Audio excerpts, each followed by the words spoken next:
Në rendin tabelare jeni stabil, organizimi duket mirë, fitoret her pas here po vinë. Si po shkon përgjithësi dhe sa jeni kënaqur me atë se çfarë ka ndodhur këtë vit të vllazënimi? Na mundëm, nëse na ulëm edhe shikojmë me qetësi, domethënë vitin si vjet, na mendojmë që kemi një grup mirë të lojtarëve, edhe besoj që tash diku 90% vetëm se është siguru play-offi, edhe pastaj do të jemi pjesë e play-offit edhe si vjet për vitin e tretë me radhë. Grupi jonë i lojtarëve me të vërtetë është cilësor si vjet, ku treguohet çdo ndeshje edhe me ekipet që kanë buxhet shumë më të madh se vllazënimi, ne edhe nëse humbi ndeshja është konkurruese dhe nuk dihet fituesi deri në fund, kështu që mendoj që si vjet ne kemi bërë një punë të mirë, tash të shohim se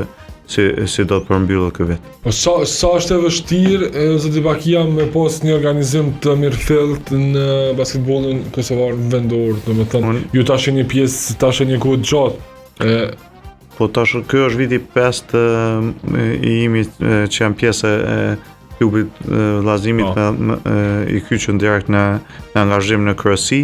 Për organizim sidomos në Superliga është tepër konkurruese, ekipet e Superligës Kosovës janë shumë mirë të organizuara dhe kanë një buxhet konsoliduar, kështu që për me qenë pjesë e Superligës dhe më qenë konkurrues çdo vit është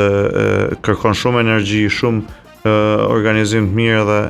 sa më pak gabime për me qenë domethënë pjesë e Superligës çdo vit. Në fakt në këto ndeshjet e fundit në Superligën e Kosovës, madje duke nisur nga ndeshja që zhvilluan brëm, ka pasur disa polemika rreth disa vendimeve të gjyqtarëve, edhe në ndeshjen Peja vllazënimi, aty ku pastaj Federata e Basketbollit të Kosovës i dënoi gjyqtarët. Pse po mendon që po ndodhin këto veprime kështu dhe si cilësoni ju në fakt këto veprime që po ndodhin? Pse nuk është që e di arsyeën kryesore, po mendoj se nga njëherë e kam atë bindjen që klubet pak më të mëdha Superligës pak gëzojnë respekt pak më të madh nga referat edhe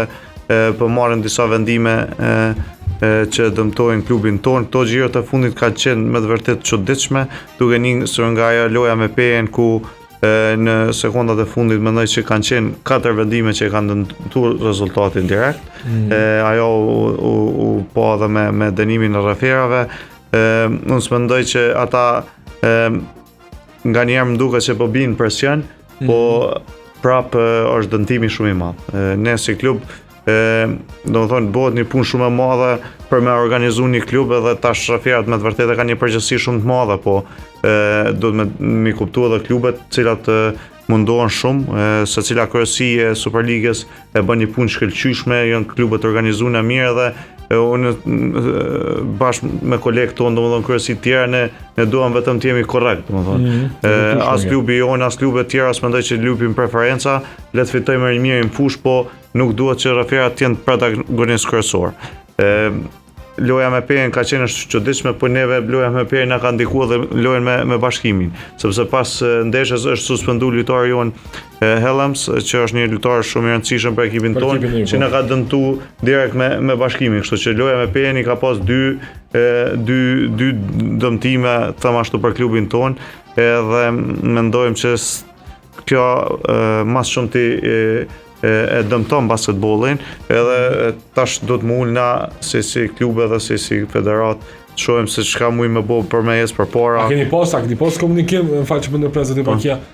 me drejtuesin e Federatës Basketbollit që për këtyre çështjeve, këtyre vendimeve? Diçka ndonjë ankesë keni bërë të fundit? Po si rezultati i ankesës klubit tonë